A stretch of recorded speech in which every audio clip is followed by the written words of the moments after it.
my awesome friends, making you be a part of my beautiful world right now. I'm standing early in the morning at the shore of Lake Huron. Looks like an ocean. You can see the sunrise from that side, but it is freshwater lake. We had traveled all along Lake Michigan yesterday to reach here for our family vacation. And I feel so honored to be witnessing what Mother Nature has created. On one side is the national forest, tall palm trees, and here I am at the grandeur.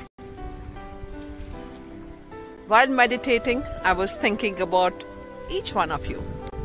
I hope your life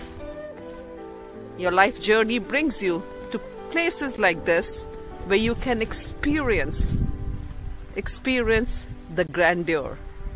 And I hope you are able to be part of this beautiful universe, this creation, and feel the oneness around you. Wishing you all the best in the coming year for you, your family, your business. Guinea Jolly. Always praying and wishing you the best.